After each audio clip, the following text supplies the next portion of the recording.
राज्य के कानून मंत्री मलय घटक ने आज आसनसोल बार एसोसिएशन के अधिकारियों से मुलाकात की। आपको बता दें कि आसनसोल अदालत के वकील कल से फैमिली कोर्ट को खोले जाने को लेकर अपना ऐतराज जताते हुए आंदोलन कर रहे हैं। इस मुद्दे पर कल वकीलों की एक बैठक भी हुई थी। आज मंत्री ने उनसे मुलाकात की। इस बारे में आसनसोल बार एसोसिएशन के अध्यक्ष राजेश तिवारी ने पीवीटीवी के माध्यम से ये बातें की। আপনারা এরকম আপনাদেরকেও আমাদেরকেও বলেছিলেন, আজকে মাননীয় মন্ত্রী এসেছিলেন, আইন মন্ত্রী এসেছিলেন, কি কথা হলো, কি বিষয় নিয়ে আলোচনা হলো? ব্যাপারটা হচ্ছে কি, কালকে তো আমাদের একটা মিটিং হয়েছিল ফ্যামিলি কোর্ট নিয়ে। ফ্যামিলি কোর্ট নিয়ে আমাদের এখানকার উকিলবাবুরা খুব চিন্তিত। এই ব্যাপার নিয়ে গতকাল আমাদের মিটিং হয়েছিল। এই শুনে আমাদের মাননীয় মন্ত্রী নিজে বারে এসছেন, আমাদের সিনিয়র অ্যাডভোকেটদের সঙ্গে কথা বলেছেন। পরে প্রসেসটা কীভাবে আমরা করবো ওটা করবো।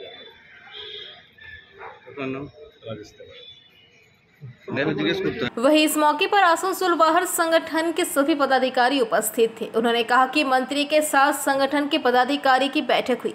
हालांकि राजेश तिवारी ने बैठक में क्या फैसला हुआ इसका खुलासा नहीं किया। আজকে মাননীয় মন্ত্রী এসেছিলেন এখানে, কাল থেকে যে আন্দোলনটা হচ্ছে আপনাদের যে এই ফ্যামিলি কোর্ট নিয়ে, আজকে কি ডিসিশন নেওয়া হলো? প্রথমত যে কাল থেকে আমাদের হচ্ছে ঘটনা ঠিক নয়।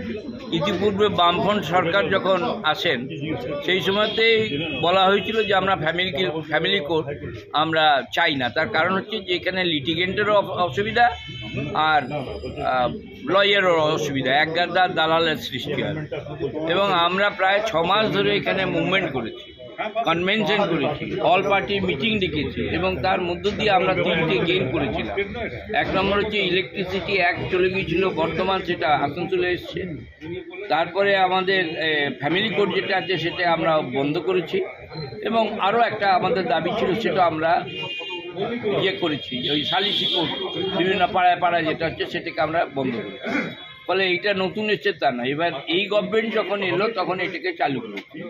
এর মধ্যে থেকে বলে দেওয়া হচ্ছে যে অ্যাডভোকেটরা যাবে না, অ্যাডভোকেটরাও যাবে না এবং তারা বলছেন যে বিনা আমন্ত্রণে আপনারা যেতে পারেন, থাকতে পারেন, বলতে পারেন, কিন্তু লিখব না।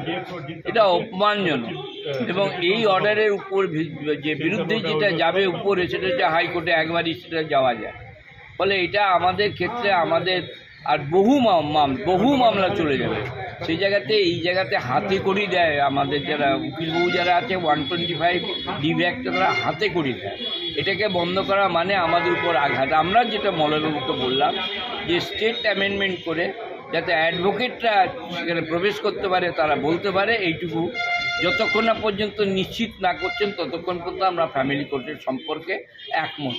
আরেকটা বিষয় শুনলাম যে বেশ কিছু স্টেট যেটা আপনাদের পক্ষ থেকে কথা হচ্ছিল যে অ্যামেন্ডমেন্ট করেছে, কালকের মিটিংয়ে আলোচনা হয়েছে। তবে আমার কাছে এরকম কাগজ নেই যে যা দিয়ে আপনাকে তথ্য দিয়ে আপনাকে সমৃদ্ধ করব, এরকম আমার কাছে নেই। তবে আমরা ওকালতি করি, আমার যা মনে হয় যা আমার প্রেসিডেন্ট উনি দাঁড়িয়ে আছেন, তিনি নিশ্চয়ই জোগাড় করে নেবেন যে এটা আদৌ আছে কি। ঠিক আছে, আমার নাম शेखर कुंडू। आसनसोल से बीजू मंडल की रिपोर्ट, पीवीटीवी न्यूज। नियमित अपडेट एवं दुनिया भर की ताज़ा खबरों के लिए हमारे फेसबुक पेज को फॉलो एवं यूट्यूब चैनल को सब्सक्राइब करें।